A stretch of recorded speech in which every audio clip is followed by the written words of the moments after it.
Hello friends, I welcome you to my channel.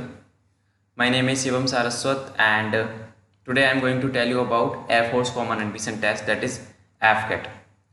So AFCAT क्यों कराया जाता है, AFCAT किस ब्रांच के लिए होता है, AFCAT को कैसे पास करना है, AFCAT में क्या किस सब्जेक्ट के कितने क्वेश्चन आते हैं, कितने नंबर के आते हैं, आज ये सब मैं आपको बताऊंगा। तो मैं शुरुआत करूंगा थोड़ा सा अपने बारे में बताने के बाद। तो मेरा नाम शिवम सारस्वत है एंड मैं एक मैकेनिकल इंजीनियर हूँ 2014 बैच का। मैंने UPSC combined defence services exam 4 बार पास किया है और एयरफोर्स कमांड एडमिशन टेस्ट 8 बार पास किया है, 115 साइकिल से 219 साइकिल तक। My hobbies are reading and teaching. And topic जो मैं आज का है हमारा वो है कि एफकैट की प्रिपरेशन स्ट्रेटजी कैसी होनी चाहिए ताकि हम officer cadre of Indian air force को ज्वाइन कर पाएँ।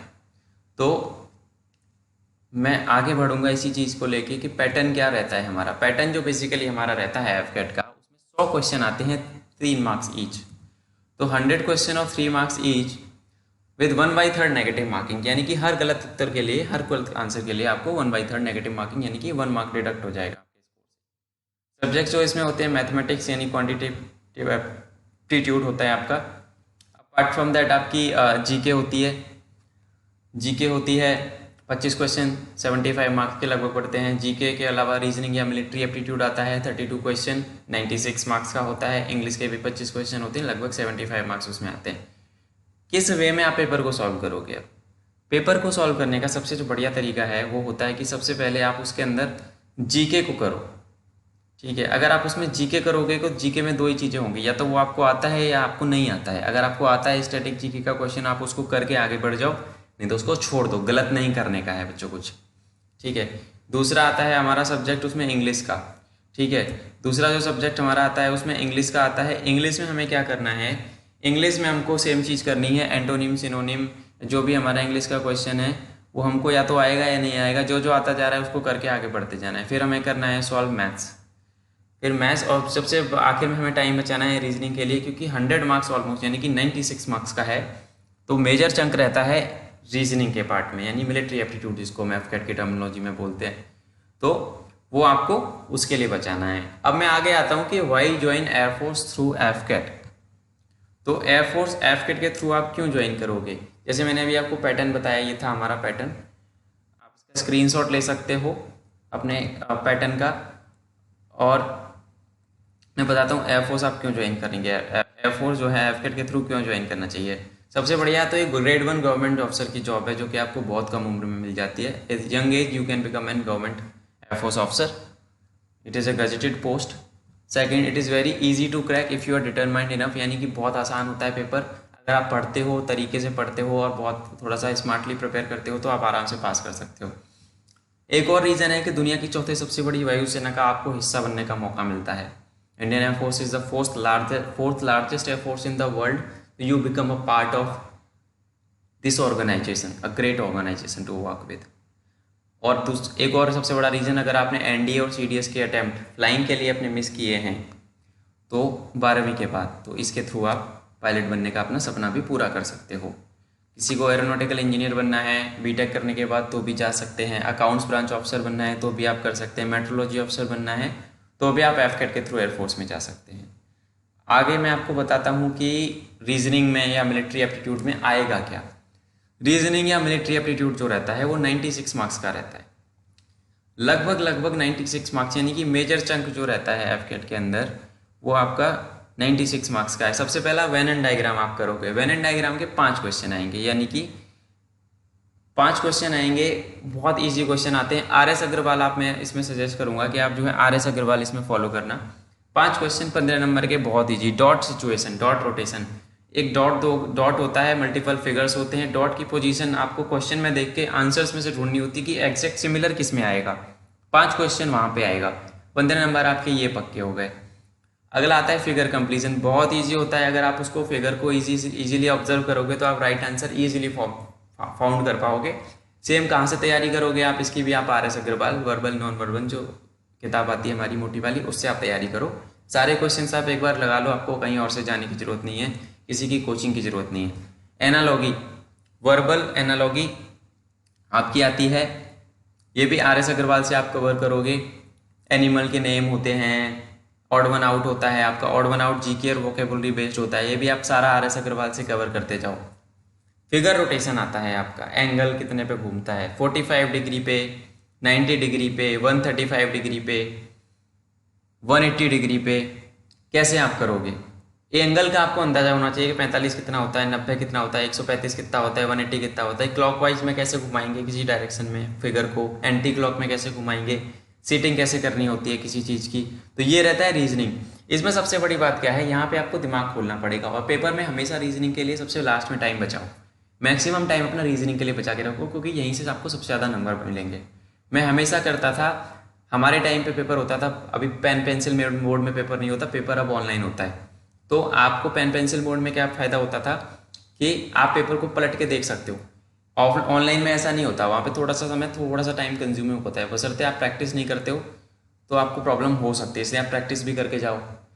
ऑनलाइन एग्जाम की प्रैक्टिस आपको देना बहुत ज़रूरी है, कैसे करना है।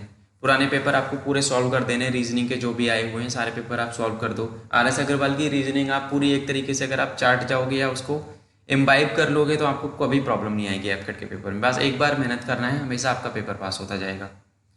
ये रहा रीजनिंग का ज्ञान। रीजनिंग में आपका ये रहता है, reasoning is very easy, most scoring section. इसको आप आराम से ऐसे कर सकते हो। RS अग्रवाल रेफर करो इसके लिए, मॉक पेपर्स दो, पुराने पेपर सारे आपको सॉल्व करने हैं, आपका एकदम से तैयार हो जाएगा 100%। आगे बढ़ते हैं मैथ्स पे। मैथ्स में लगभग 18 क्वेश्चन आपके आएंगे, 54 मार्क्स का आता है, यानी 54 मार्क्स का। टाइम एंड वर्क आप करो, 2 क्वेश्चन मिलेंगे आपको। टाइम एंड डिस्टेंस से भी लगभग 2 क्वेश्चन आते हैं। बोर्ड्स एंड स्ट्रीम अगर आप करोगे, अप स्ट्रीम डाउन स्ट्रीम का 1 से 2 क्वेश्चन उसमें से हमें हमेशा मिलता है। सिंपल इंटरेस्ट, कंपाउंड इंटरेस्ट 2 से 3 क्वेश्चन मिलेगा। प्रॉफिट लॉस पे भी 2 से 3 क्वेश्चन आपको मिलेगा। आप ये करो, प्रॉफिट लॉस करो, सिंपल इंटरेस्ट कम, बेसिक आपको बेसिक आइडिया होना चाहिए। अगर आप बेसिक्स भी आपके क्लियर हैं तो आप एलिमिनेशन मेथड का यूज करके राइट आंसर तक एफकेट में आराम से पहुंच सकते हो। आप आराम से इसको कर सकते हो। 10 से 11 क्वेश्चन भी आप इजीली अटेम्प्ट कर पाओगे अगर आपने बेसिक्स अपने क्लियर कर लिए। RS अग्रवाल इसके लिए फॉलो कर सकते हो, और सर्वेश शर्मा आप फॉलो कर सकते हो, अरिहंत की जो किताब आती है उसके बेसिक लेवल के क्वेश्चन आप करो। अपने बेसिक्स को आप क्लियर रखोगे तो आप आराम से कर पाओगे। परसेंटेज आप पकड़ लो, परसेंटेज आप पूरा करो। प्रॉफिट लॉस पे क्वेश्चन मिलेगा आपको। रेशियो एंड प्रपोर्शन, लिक्विड की जो क्वांटिटी होती है कि उसमें इतना लिक्विड मिलाने के बाद how much quantity it remains, what is the exact ratio, exact proportion. Simplification very easy level आता है इसमें। एवरेज पे क्वेश्चन आते हैं हमेशा। SCF, LCM, अलजेब्रा या मिसलेनियस, इस पे भी 2-3 क्वेश्चन आपको मिल जाएंगे। तो एफकेट के मैथ्स में ये रहता है कि आपने अगर बेसिक आपका क्लियर है, मैथ का बेसिक अंडरस्टैंडिंग आपकी है, तो आप आराम से क्वेश्चन सॉल्व कर पाओगे इसके अंदर। इतना कुछ टफ नहीं होता है। मैं आपको अपना एक्सपीरियंस अगर बताऊं तो मैं तो इंजीनियर हूँ, तो मेरे को क्या होता था, मैं कभी मैथ की तैयारी करता ही नहीं था। मैं क्या करता था, I always use method of elimination. मैंने क्वेश्चन पढ़ा, मैं देखता था कि हाँ इजीली अगर सॉल्व हो रहा है एक बार में तो ठीक है, अगर वो घुमा फिरा के थोड़ा सा है तो मैं बेसिक कॉन्सेप्ट जो मेरा क्लियर रहता था टॉपिक का उसको अप्लाई करके क्वेश्चन को सॉल्व कर लेता था। हर क्वेश्चन पेपर में सॉल्व नहीं करना है, ये बात हमेशा याद रखना। अगर आपसे हो रहे हैं तो ठीक है, नहीं तो छोड़ दो, कोई दिक्कत नहीं है। क्योंकि पेपर में एफकेट के में ये बेनिफिट रहता है, उसमें आपको हमेशा इतना कंटेंट मिलता है, इतना मटेरियल हमेशा मिलेगा हर सब्जेक्ट को। अगर आप जोड़ दोगे कि पेपर आप आराम से 60 to 70% स्कोर कर सकते हो करेक्टली, अगर आपने पढ़ाई किया है तो। बिना घबराए आप कॉन्फिडेंटली जाओगे, आप आराम से पेपर पास कर सकते हो। ठीक है, ये है मैथ्स का टिप। बेसिक्स क्लियर रखने हैं। RS अग्रवाल पूरी 1 बार 2 बार 3 बार खत्म कर दो। सर्वेश शर्मा पढ़ लो, quantum cat by Sarvesh Sharma, वो भी कर सकते हो एडवांस लेवल। क्योंकि एफकेट का लेवल धीरे धीरे ना मैथ्स का बढ़ता जा रहा है अभी, क्योंकि कंपटीशन बढ़ता जा रहा है तो लेवल बढ़ता जा रहा है। पेपर ऑनलाइन हो गया है तो थोड़ा सा उसमें आपको दिक्कत आ सकती है। तो इस तरीके से आप प्रिपेयर करो एफकेट का मैथ्स का, और ये आराम से इजीली टैकल आप कर सकते हो। आपके ये हुआ सेकंड सेक्शन। आगे बढ़ते हैं थर्ड सेक्शन जो है इंग्लिश, मेरा फेवरेट। अब सबसे ज़्यादा ध्यान देना है आपको वोकेबुलरी पे। वोकेबुलरी अपनी डेली 5 से 10 वर्ड आप याद करो। वोकेबुलरी आप फॉलो कर सकते हो, कहीं से भी आप याद करो। वर्ड पावर मेड इजी से आप फॉलो करो। वर्ड पावर एक मेड इजी, नॉर्मल लुइस की रेड कलर की जो मोटी वाली किताब आती है उस पर हैबिट बना लो कि वो मुझे डेली पढ़ना है उसका एक चैप्टर। वन वर्ड सब्सटीट्यूशन आप इंटरनेट से ले सकते हो या किसी और बुक से रेफर कर सकते हो, पुराने पेपर रेफर कर सकते हो। एंटोनिम सिनोनिम, जब आप वर्ड याद करोगे तो आपकी इंग्लिश की अंडरस्टैंडिंग ऑलरेडी क्लियर होती जाएगी, तो धीरे धीरे आप वो चीज़ें कर सकते हो। एंटोनिम सिनोनिम अगर आप करोगे तो 3-3 एंटोनिम, 4-4, 3-3 आपको मिलेंगे हमेशा। इडियम्स एंड फ्रेजेस हमेशा मिलेंगे, पुराने पेपर आप सॉल्व कर सकते हो। इडियम्स एंड फ्रेजेस के लिए पुराने पेपर आप सॉल्व कर सकते हो। स्पेलिंग एरर आप कर सकते हो। स्पेलिंग एरर जो है, स्पेलिंग एरर की मैं अगर बात करता हूँ तो स्पेलिंग एरर अगर आप देखोगे तो स्पेलिंग एरर जो है आपकी आती हैं और बहुत इजी आती है इंग्लिश के अंदर। स्पेलिंग एरर आपकी बहुत इजी आती है। तो ये आपका स्पेलिंग एरर आप कर सकते हो। इडियम फ्रेज हो गया, स्पेलिंग एरर हो गया। अब आते हैं ग्रामर पे। ग्रामर में आएगा एरर और फिलर, बहुत इजी लेवल का आता है। थोड़ा सा दिमाग आपका प्रेजेंस ऑफ माइंड अगर चल रहा है उस टाइम पे तो आप इजीली उसको कर सकते हो। ठीक है। कंप्रीहेंशन में 3 क्वेश्चन आते हैं। लेवल थोड़ा मैं मानता हूँ एफकेट का जो कंप्रीहेंशन होता है, जो पैराग्राफ आता है, थोड़ा सा ना टफ लेवल का आएगा। बट अगर आपका प्रेजेंस ऑफ माइंड उस टाइम पे आपका दिमाग एक्टिव है, आपको फोकस के साथ जाना है, आप आराम से इसको क्लियर कर जाओगे। ठीक है। आप इसका स्क्रीनशॉट ले सकते हो या एफकेट में आपको कैसे टैकल करना है। तो वही अगेन वही वाली चीज़ है, आपको ग्रामर पे ज़्यादा दिमाग नहीं लगाना है, बेसिक अंडरस्टैंडिंग क्लियर रखनी है, पुराने पेपर सॉल्व करने हैं जिससे कि आपका एक्सपीरियंस बढ़े और ज़्यादा से ज़्यादा वोकैबुलरी पे आप फोकस करोगे। नाउ मैं आगे बढ़ूंगा आपको एक और टॉपिक, इसमें जो टॉपिक है आपका जीके का। जीके आपका जो है एफकेट में जीके हमेशा इतना मिलता है कि आप आराम से उसमें 6-7 क्वेश्चन आराम से आप कर सकते हो वर्स्ट केस सिनेरियो में। मैं आपको जो बता रहा हूँ अगर आप उसको भी करके जाओगे तो भी आपका काम चल सकता है। हिस्ट्री में अगर आते हैं हम लोग तो 2 से 3 क्वेश्चन मिलता है। एंशिएंट में आपको स्टैटिक पढ़ना है और रिपीटेड जो हो रहा है वो पढ़ना है। पेपर का पैटर्न आप एक बार पुराना उठा के देखो, पता लग जाएगा कि कहाँ से कैसे क्वेश्चन आ रहे हैं। मिडाइवल में मुगल आप पढ़ लो, मुगल एम्पायर पूरा और दिल्ली सल्तनत, वहाँ से हमेशा क्वेश्चन मिलेगा आपको। मॉडर्न में 1857 से 1947 तक जो भी हुआ, गांधीयन एरा में क्या हुआ, कांग्रेस के कौन से सेशन थे, who was the head, important voice Royce कौन थे, you can remember them. Voice Royce किसके काल में क्या हुआ था, किसके टाइम ड्यूरेशन में उन्होंने क्या रिफॉर्म्स लाए थे, कौन कौन क्या हेड करता था, ये सारी चीज़ें आप देखो एक बार उसमें, ये आपका टैकल हो जाएगा हिस्ट्री का सेक्शन। ज्योग्राफी पे अगर आओगे तो इंडियन रिवर्स, डैम्स, लेक्स कहाँ कहाँ पे, कौन सी लेक है, wild life parks and sanctuary कौन सी कहाँ पे है, यूनिवर्सल प्रोजेक्ट्स जो हमारे चलते हैं, ब्रिजेस वगैरह ये डैम से रहते हैं वो भी आते हैं। वर्ल्ड में केवल स्टैटिक पढ़नी है। करेंसी आपको कैपिटल्स पता होनी चाहिए, करेंसी पता होनी चाहिए देशों की, किस देश की क्या करेंसी है, कौन सी कैपिटल किस कंट्री की है। रिसेंटली वन लाइनर से रिलेटेड भी क्वेश्चन कभी कभी आ जाते हैं, तो उसमें आपको मैं एक चीज़ सजेस्ट करूँगा, लूसेंट आप अच्छे से 3 से 4 बार अपना पढ़ के डाल दो, लूसेंट से बाहर नहीं जाएगा पेपर कभी भी। बाकी आप मेरे को फॉलो कर सकते हो, मैं भी स्टडी मटेरियल अपना पोस्ट करता रहता हूँ, मैं भी अपना स्टडी मटेरियल आपका पोस्ट करता रहता हूँ। मेरा स्टडी मटेरियल आप अगर आप फॉलो करोगे तो मेरे स्टडी मटेरियल से भी आपको काफ़ी सारी मदद मिलेगी। और एक और चीज़ मैं आपको इसमें जो बताना चाहूँगा, सबसे बड़ी बात, एक और चीज़ वो इसमें मैं आपको बताऊँगा वो आपकी रहेगी पॉलिटी।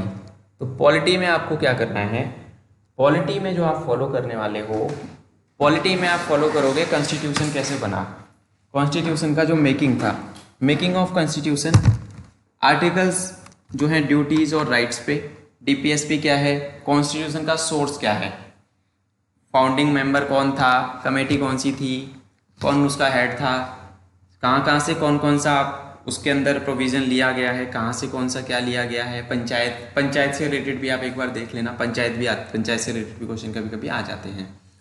एक चीज़ मैं इसमें आपको और ऐड करूँगा, साइंस में आप फिजिक्स को पूरी तरीके से छोड़ दो, इंस्ट्रूमेंट्स के बारे में अगर आप पढ़ लोगे तो आपका काम चल जाएगा। इंस्ट्रूमेंट्स कभी कभी पूछे जाते हैं इसमें मैं एक चीज़ आपको बताऊंगा कि बायो और केमिस्ट्री में स्टैटिक क्वेश्चन आएंगे जो कि आप लूसेंट से कवर कर लेना।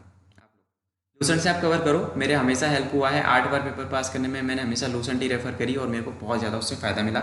एक चीज़ मैं आपको बता दूँ कि एयरफोर्स से रिलेटेड जो भी एयरक्राफ्ट्स हैं, जो भी एक्सरसाइजेज हो रही हैं, जहाँ जहाँ एयरफोर्स ने पार्टिसिपेट किया है, जो भी एयरफोर्स की रैंक्स हैं, डिफेंस की रैंक्स हैं, उससे भी क्वेश्चन कभी कभी आता है। एयरफोर्स से रिलेटेड रिसेंट हैपनिंग जो हो रही हैं, एयरक्राफ्ट कौन सा किस कंट्री से ओरिजिनेट हुआ है, कौन सी डील हुई हैं, क्या क्या हुआ है एयरफोर्स में डेवलपमेंट, वो भी आप एक बार नज़र में रखो। 1 से 2 क्वेश्चन कभी कभी उससे भी आते हैं, तो वो भी एक ईजी पार्ट हो जाता है। करंट अफेयर की मैं अगर बात करूँ तो आप प्रतियोगिता दर्पण या कोई भी और मैगजीन फॉलो करो, 6 से 8 महीने का आपका इनफ होता है। 6 से 8 महीने के मेजर हाईलाइट्स, स्पोर्ट्स प्लेयर कौन सा था, किस गेम का है, कौन सा मेडल जीता, कहाँ पे क्या जीता, ये आता है। अवार्ड कौन सा किस पर्सन को मिला, वो किस चीज़ से किस फील्ड से एसोसिएटेड है, आपका ये भी आता है कभी कभी। मीटिंग और समिट कहाँ पे लास्ट 6 महीने में कौन सी हुई थी और किस प्लेस पे हुई थी, आपका ये भी आता है। इसके अलावा अपॉइंटमेंट जो होते हैं आपके वेरियस अथॉरिटीज़ के, अपॉइंटमेंट जो होते हैं, वेरियस अथॉरिटीज़ के जो अपॉइंटमेंट होते हैं आपके, वो भी आएंगे आपके अपॉइंटमेंट। हेडक्वार्टर किसका कहाँ पे है, जैसे IAEA का वियना में है, UNO का कहाँ पे है, कौन से ऑर्गेनाइजेशन का कहाँ पे हेडक्वार्टर है, ये आप देख सकते हो। कंट्री कैपिटल और उनकी करेंसी मैंने आपको जैसे बताया। तो ये हमारा एफकेट का था पूरा का पूरा जो स्ट्रेटेजी मैंने बताया। अगर आप इसको फॉलो करोगे, मेरी गाइडलाइंस को फॉलो करोगे, तो आप आराम से एफकेट में अच्छा स्कोर कर सकते हो। बुक्स जो आपको फॉलो करनी है वो है Lucent, verbal non verbal reasoning और मिलिट्री एप्टीट्यूड के लिए RS अग्रवाल, मैथ्स के लिए क्वांट के लिए भी RS अग्रवाल या सर्वेश वर्मा आप फॉलो कर सकते हो। इसके अलावा इंग्लिश के लिए आप normal Lewis, word power made easy follow कर सकते हो। जीके के लिए आप डेली इंटरनेट और यूट्यूब का सहारा ले सकते हो। मेरे चैनल को आप सब्सक्राइब कर सकते हो, यहाँ पे मैं डेली करंट अफेयर्स डालता हूँ। मेरे पेज पे जा सकते हैं आप।